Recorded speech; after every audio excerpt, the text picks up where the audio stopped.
Hey, what's going on, everybody? Welcome to episode one of the Beer Enthusiasts. If any of you, right, if any of you have been following us and if you've crossed over with us from Instagram Live, where we were originally doing this as a, live interactive on that kind of platform, you've noticed now that we're kind of trying to move over to YouTube. We really wanted to up the quality. We felt like we can still interact with folks via the comments, and then maybe hopefully down the road we can start figuring out how we can just go live via YouTube. But we're going to start moving it over here now. So yes, technically this would be episode 36 if we had continued doing this on Instagram Live, but we're still going to call this episode one. And Chris, when we were talking about what beer we wanted to do, I mean, you just shot off the top ropes and you were like, let's do this beer.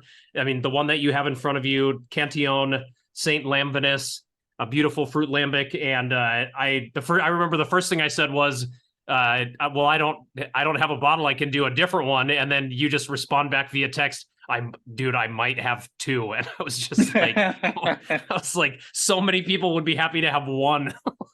To have one bottle in the cellar. It was funny how organic it happened because we were, on the Instagram side of things, we were, like you said, on the past 35 episodes, and we'd gone through a ton of different styles, and we hadn't done a fruited lambic beer anyway.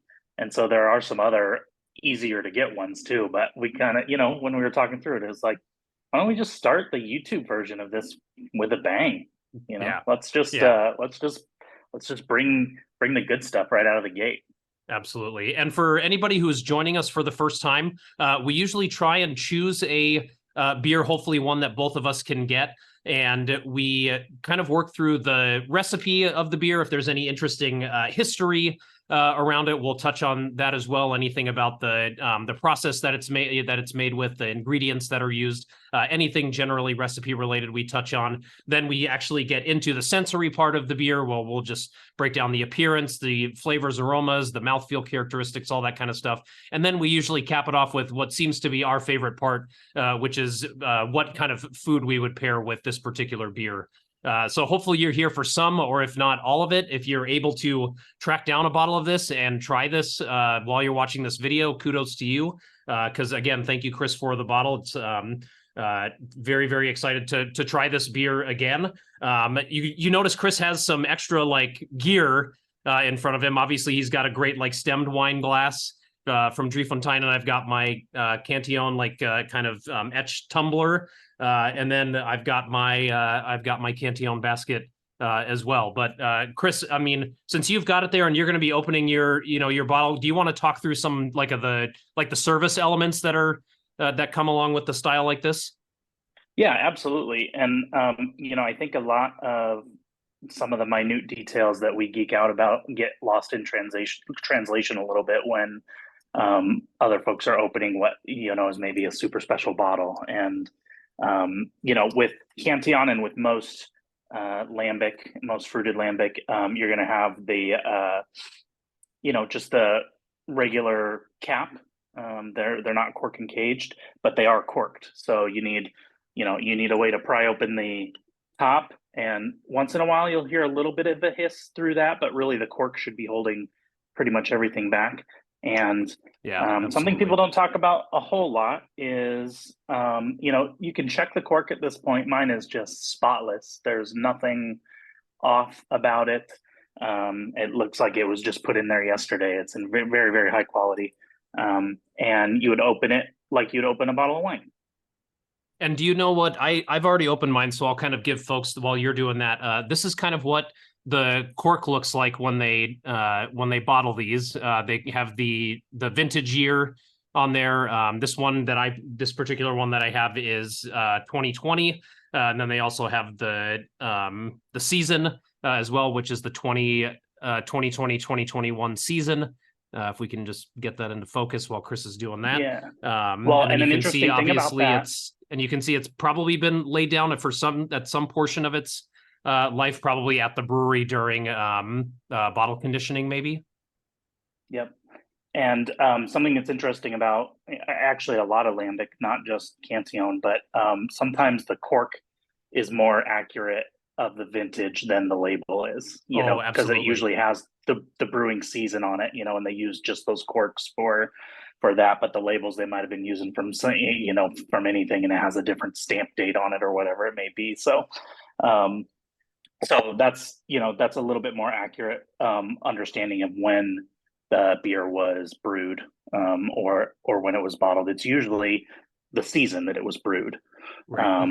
on the cork. One thing that I wanted to mention too is, if you are storing your lambic on its side in a wine fridge or even just a closet or whatever, trying to keep the cork wet, before you drink it, you should turn it upright, and store it cold at the temperature that you're going to drink it at for probably at least 24 hours. But it wouldn't even hurt to do it longer, because really what you want is all the sediment that's laying along the side to gently slide down the bottom of the bottle. And when we pour it, we really don't want any of the sediment. We want it to be just about as clear as possible and to leave behind all the yeasty bits. Some people assume that you want to like swirl it and get all the fruit stuff in there, but what you're doing when you do that is you're also getting really like, tannic, astringent, and bitter kind of like wild yeasty qualities too, that I think actually obscure the rest of the beer. Yeah. Yeah, this is what Chris is going to show you right now with this, this technique using a lambic basket. It's just of the utmost importance in terms of service for this, because I remember the first time I was at a bottle share with a bottle of Cantillon, and it was a bottle of Iris, and the person was pouring it where they were, as you can see, Chris has kind of got it, kind of parallel to the table.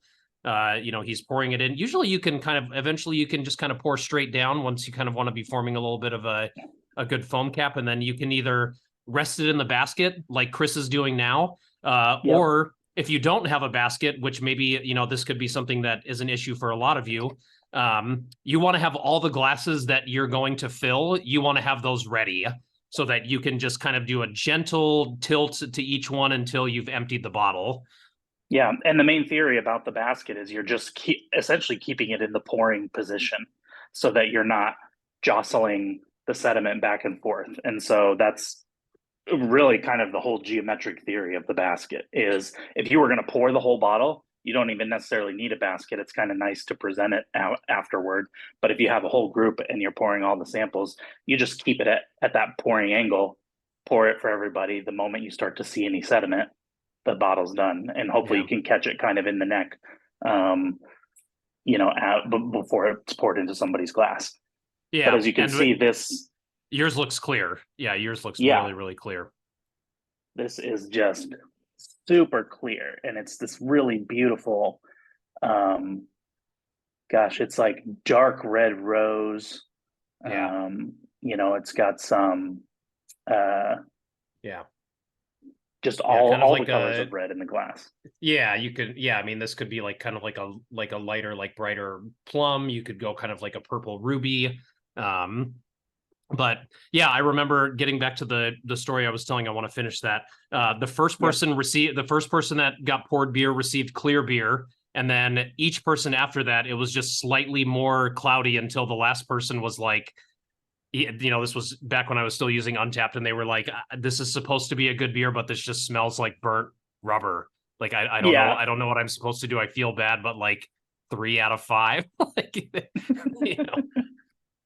So really, really important. And it's not just for for lambic style beers or goose or fruit lambic, lots of different sour beers, lots of different Trappist style beers, triples, Belgian dark strong ale, Belgian double. A lot of these are bottle conditioned. So if you think it could be, everybody's got a flashlight on their phone, just put it to the bottom of the bottle. And usually you can kind of see whether there's a little bit of a cake that's formed there. And if any weirdos want to drink the sediment, pour it decanted first, and they can go back to the bottom of the bottle and taste it themselves. Absolutely. It's totally fine. I've got my cork out, and it's 2021 season, 2021, 2022. I think yours is the previous season. Right. That's correct. I was looking into the recipe for this, and most commonly this is made with Merlot grapes. As Chris said, it's a fruit lambic from Cantillon in Belgium. And in the past, they've used some other grapes before. They've done Merlot and Cabernet Franc grapes before. It seems to kind of depend on the harvest or maybe what they have that's available to them. Obviously, as people who produce beer, I'm guessing they probably have the last pick, of grapes. When it comes to harvest, they're not, they're not going to be first or second in line to get the best grapes. So they're just going to take what they can get. And then in other past ones, they mentioned that there's also Cabernet Sauvignon as well has been used. But the most recent vintages have been Merlot. This one clocks in at about, looks like a 7% is what it said on the side of my bottle. But obviously, like we said, the base style for this is lambic, and lambic has a very traditional. It's called method traditional, which is a very specific way of making this kind of beer. The malt bill is going to start with 60% Pilsner malt and something around 40% unmalted wheat. They're going to use aged hops. They're going to use a very specific mash schedule called a turbid mash. It's kind of a step mash that uses lots of different temperatures. You start with a really, really thick. You don't have a lot of water in your initial mash in the mash tun with the grain, and then you're using hot water to get to the next steps, the first next step, and then you're drawing out this really cloudy wort because there's all of these unmalted grains in there. It creates this really, really super turbid, and then you're drawing that out, and then you're filling it again with more water, and you're and then at the last rest, when you start to get to mash out, that's when you use all of the turbid wort that you've drawn. You use that to get to the last step, and the various steps do different things. One is a protein rest. One is for gelatinization of the unmalted wheat, because that needs to happen if any of those starches or anything are going to be available to enzymes. And then obviously saccharification, and then a mash out temperature. They also use really, really hot sparging temperatures. Usually in most literature, you're usually not over 170, 172 Fahrenheit. Whereas in lambic production, like 200 is usually, and there's some different theories for this. I don't know. Have you heard any particular theories as to why the sparge temperature can be so hot? Well, I think the beer itself goes through such a long, slow fermentation and maturation process that they're not particularly worried about, kind of like too much tannic or astringent or polyphenolic material over time. Either Brettanomyces is going to slowly work to break down a lot of that, or it's just quite literally going to fall out of suspension. Right. So just those heavier kind of harsher flavors. And so they're not super worried about it. The real magic of this beer happens over the course of a couple of years, Yeah, absolutely. And then for this particular one, for the fruiting process, they take fresh grapes, and they're whole grapes. They're stemless, so they take off the stems. And then these are aged in stainless steel tanks with 2 to 3 year old lambic of some kind, and then the saturation period obviously is going to depend, but it seems to be around 1 to 2 months, and then it's transferred to a tank where that will then go into bottling, and then they'll bottle condition for a certain amount of time, as you said, with some live yeast that you'll find at the bottom of the bottle after you're done pouring. Yeah, and I don't have Cantillon glass where I've got the Dre Fontaine glass, but that's a good reference point for if it's not exactly like Cantillon St. Lamvinus is hanging out if you want to get one and watch or listen to the episode with us. But Dre Fontaine does a bunch of different grape lambic beers. The word to look for on their label is Druith, which is the word for grape, and they'll do a bunch of different varieties. They do a lot of Riesling ones to kind of explore the white side. But my bottle says Merlot grapes, and I think, like Scott mentioned, the last several years it seems like it's been entirely Merlot, but they have used Cabernet Franc and Cabernet Sauvignon in the past. And I saw that the first version of this beer was 1994, and they've been bottling it basically every year since 1997. As far as we know, some of that doesn't seem that long ago, but some of that is already lost to time. You're not going to find mid-90s bottles of this, I don't think. But there they're was a video that was circulating around social media. There was somebody who had found a cellar. I don't know if it was when they purchased a home or something like that, but essentially they just like opened the door to the cellar and there's like late 90s bottles of St. Lamvinus that's just been laying there and is dusty and hasn't moved for, you know, multiple. I searched far and wide for the video, but I couldn't find it. But if I do, I'll put it in any show notes that we end up having. But yeah, barring something ridiculous like that, Chris is right. Many of those are lost to time, or you'll have to ask at the brewery if they've got any really old stuff they'd be willing to open for you. Yeah, and they may or may not be forthcoming about it. So, Yeah, yeah, especially not with this one, not with this one. but Well, yeah, let's get to. Oh, go ahead. Draponteinen and Tilquin, and some other lambic producers do grape lambics with different varietals of grapes, and so that would be the one to seek out in your area if you can't find the other ones. And it's important to note too that I'm not sure if Lindemans, the back sweetened Lindemans ones, do a grape version offhand, but it's important to Oh, yeah, note, that's a like good Scott question. already mentioned, that these ones are, even though it's in stainless steel for a couple of months, it's essentially co-fermented during that period with the grapes. They're not just blending grape juice at bottling to make it super sweet. So a little bit different animal than the back sweetened lambics. Yeah. Well, we already kind of got through with appearance. We kind of talked about clarity. We kind of talked about the color. There's obviously a pinkish hue to that the fruit brings to the, you know, to the foam cap. But let's get into the rest of the sensory. Let's talk about the aroma. Yeah, mine is the first thing that jumps out to me is like a really beautiful floral character. It's kind of like a potpourri Yeah. of, Yes. like dried grape skins and um, just like a very refreshing kind of summery floral scent to it.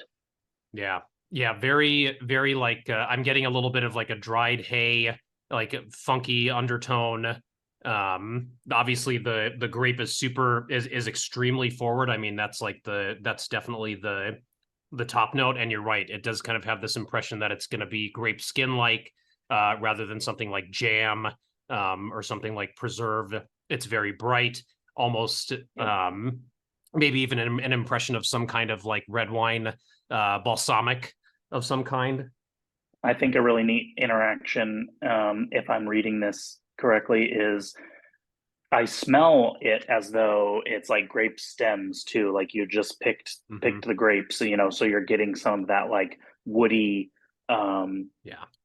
kind of character from it. And they don't ferment it with that. I think that they don't ferment this beer with the stems. No. They crush the grapes themselves. So I think what's happening is the base lambic, which has those notes of hay, kind of grape stem as is, it's Right. combining with the actual grape fermentation to make it smell like you're plucking grapes off of the vine at the winery essentially. Yeah. No, and it also, yeah, it just kind of lends this wonderful herbaceousness that can seem to go in different ways. It could be dried tarragon, it could be, like you said, dried kind of grape stems, it could be Mm-hmm. hay-like. I mean, this is extremely complex, and I can see why they put um, older lambic in here, 2 or 3 year old lambic. Because the fruit has no problem standing up to to the base beer and really just adds to the complexity, and it's beautiful. Well, I can't wait to go in for a sip. Are we ready? Yeah, yeah, definitely. Oh, I've already cheated. Oh my goodness, that's so wonderful. Wow. There is like the first thing I noticed is there is a really dense grape character. It's almost like into black currant, red Yeah, currant type territory, but it's not sweet. I don't know how they do this, but there's an impression of jamminess through the mid palate um, right. that's super fruity, but that goose underneath, that lambic underneath, is just kind of like drying everything out on the back end. Yeah, yeah. There's kind of a medium low to medium acidity that's, like you said, giving it this real sense of drinkability because again, you're expecting you've got this perception of sweetness on the nose, and you Mm. think it's going to be sweet, but And I got to tell you, mine is just the perfect temperature. It's probably like 48 degrees, maybe Yeah, even a little bit higher. Because we're kind of getting ready for the episode and got the beer out and ready. And if it's right. ice cold, you're not going to get as much aromatic complexity. So it's nice to have these at a little bit elevated temperature, but almost like a chilled red natural wine, right? Hmm. You don't want it super duper cold. You want just to have a little bit of a chill on it to give it some, springiness and some vitality. But this is just jumping out of the glass with grape, herbs. There's even some kind of a medley of other. There's like a like really dark cherry character Yeah, to it, yeah. I was gonna say there's like really dark like black cherry, kind cherry. of. Yeah, I was gonna say macerated blackberry. But again, it's this wave of jammy macerated, kind of unctuous fruit that just leads to just this great acidity that just totally wipes it clean and just gives you this nice refreshing character.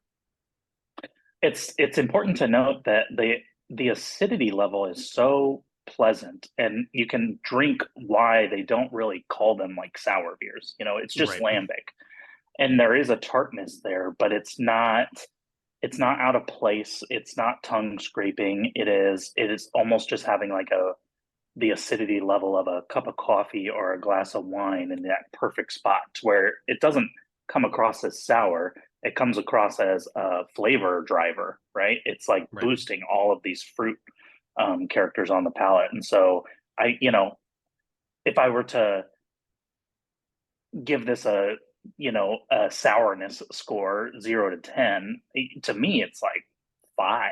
It's kind of Oh just yeah, right in the middle. yeah.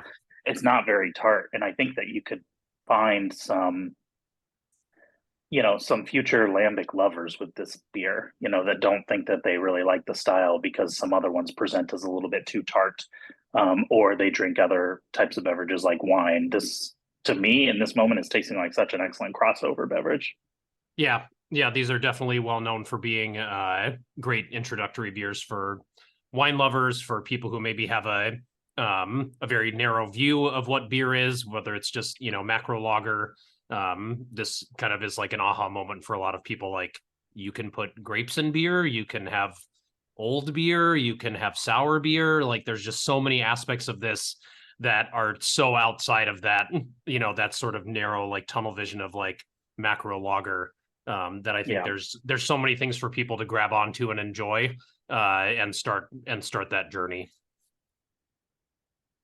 Well, it's got all these amazing characteristics. It's got all these things we love. So obviously, this is going to be something exciting to pair with food. So what are some of the ideas you have for food pairing? Well, one thing from our previous live videos that I'm gonna keep alive here is I don't. First of all, I didn't have an extra bottle of St. Lamvinus to drink beforehand to try to determine what kind of food I was going to pair with it. Right? Yeah.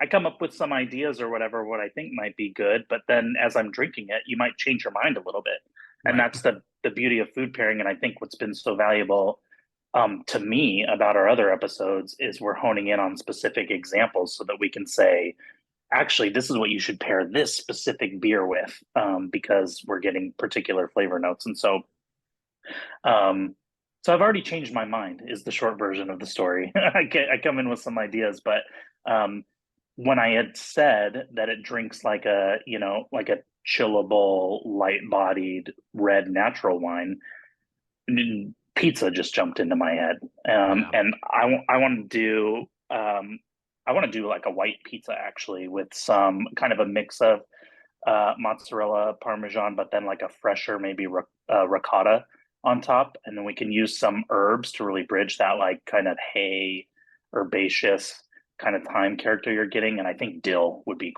just like unreal with this, and I know people would go.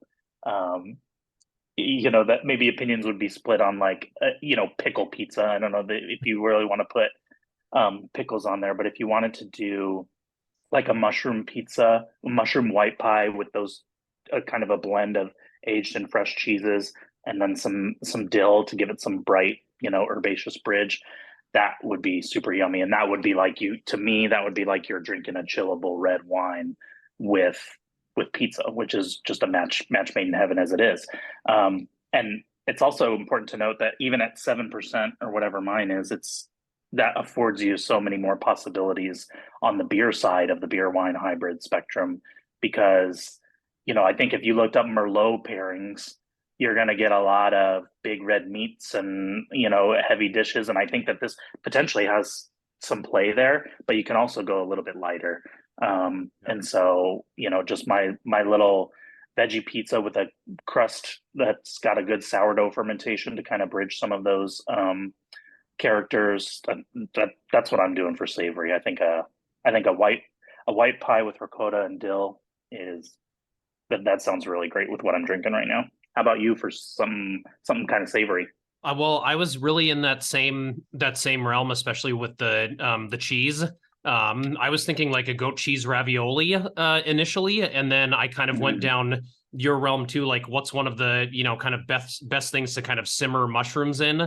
Like red wine is a very, very common usage for something like that, and so then maybe thinking like a kind of like a portobello mushroom duxella, like the kind of thing that you usually have that's kind of surrounding a beef Wellington. But instead you're Yeah. kind of using that as like a paste to go with goat cheese because it's going to just work really well as a filling for something like ravioli. And then again, you can pick your, like you said, I just kind of have like throw in whatever you want to kind of bridge any herbaceous character that you get. Or if there's even, a lot of fruit lambics like this will come across as having this cinnamon character that I feel like nobody can really put their finger quite on what that is. And so then I think there you can lean towards some different spices that go in there. Maybe you can go with some warmer spices like clove or something.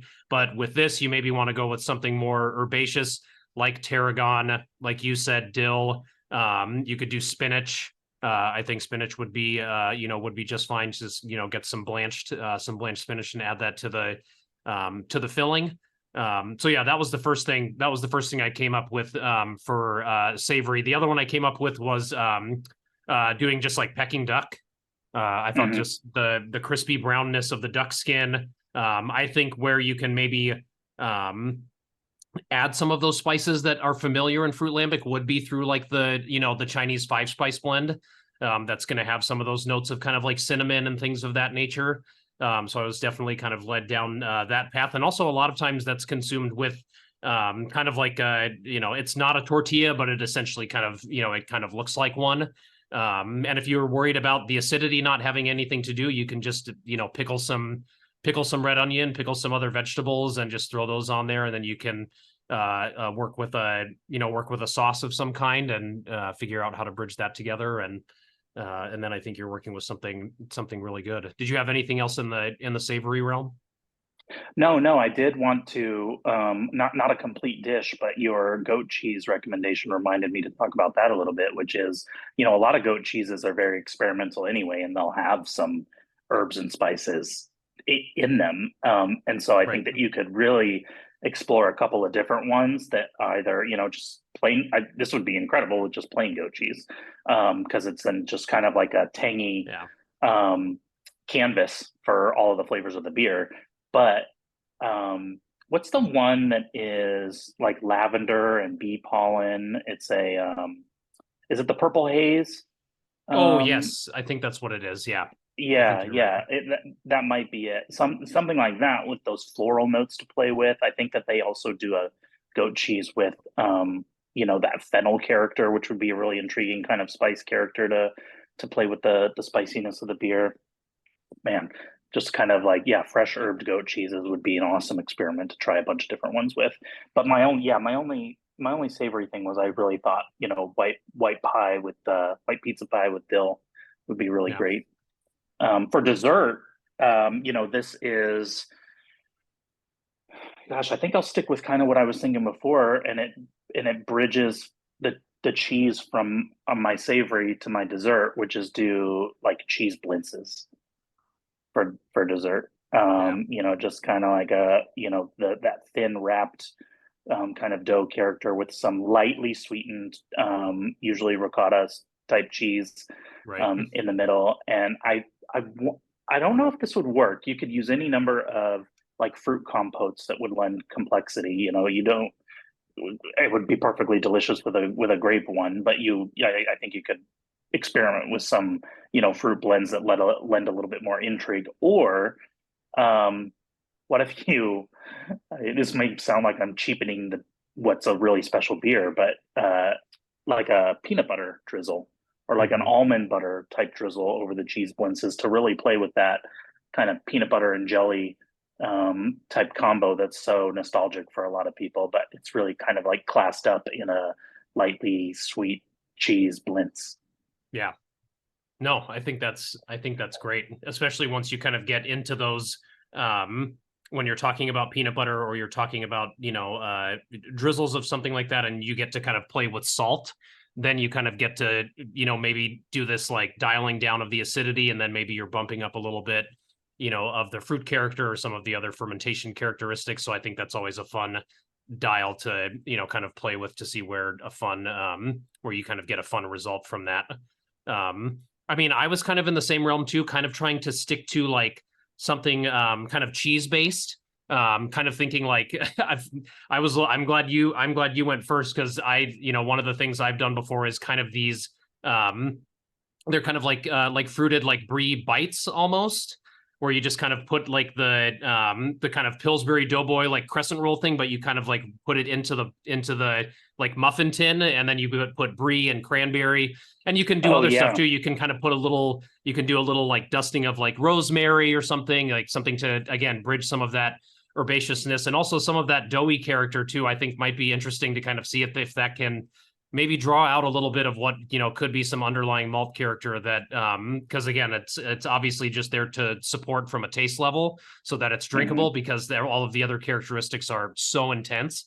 But again, when you're working with brie, there's going to be that subtle kind of like mushroom kind of a character that you're going to get. So again, you're playing with the fruit and the mushroom again. Whenever you're just playing, like Chris said, whenever you're just playing with most cheeses and like fruited character, whether it's from fruit lambic or from hops or from other fermentation, characteristics like the banana characteristic in German wheat beers, like it's just so good with dairy. Like it's just so good with cheese, even on its own. And then when you're adding all these other elements that are, sort of shaking hands with others and dancing with others, you end up really creating like this really nice symphony of flavors that are playing together.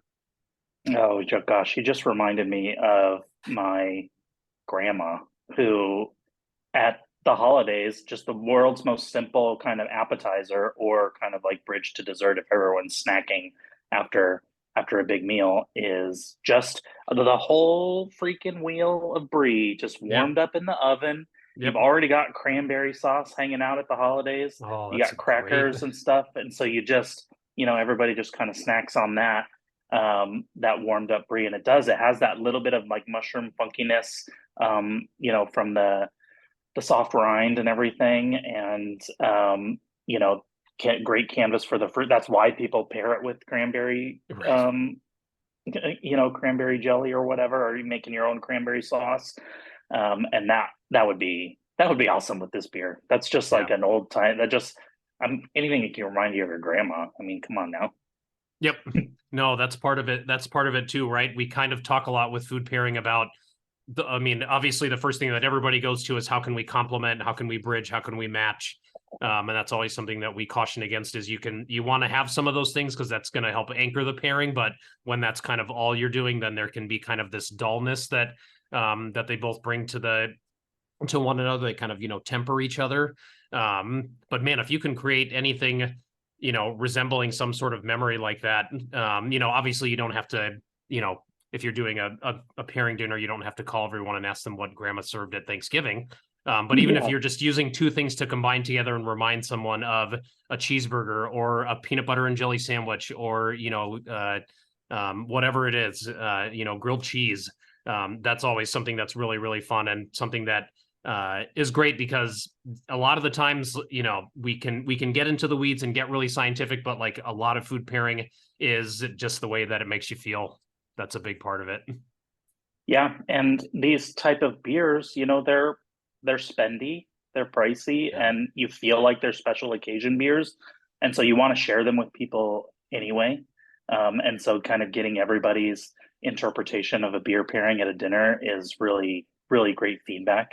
And you're sharing a special moment with those people too. You're connecting and creating new memories about the food that you're tasting it with. And don't, also don't be afraid to, just because it's a special occasion beer doesn't mean you can't, open it for yourself or a couple of people and do experiments with it. And, beers for drinking, and it's fun to have a cellar with like really cool beers or whatever, but it's way more fun to share it with your friends and your Yep. family, and to create food and beer experiences that you're going to use to build upon your other experiences in pairing beers. Absolutely. I think that's a phenomenal place to kind of bring this episode to an end. If you all have any questions or suggestions about food pairings or anything, make sure to leave them in the comments. Make sure to like the video. Make sure to subscribe to the channel. We're the Beer Enthusiasts on Instagram, so make sure to follow us there. And we're going to keep trying to release content as consistently as we can. And we're hoping to really get into the rhythm of doing this on YouTube. And we hope that you all will follow us along on your beer journey. So cheers to everybody, and we'll see you at the next video. Cheers. Yeah, be sure to interact whenever you can, because we loved the live component, but we'll get used to the new format, and you can help us with that by just asking questions, emailing us, direct messaging us, and Yep. we'll make sure to answer and have a good time. All right. Cheers, everybody. Cheers.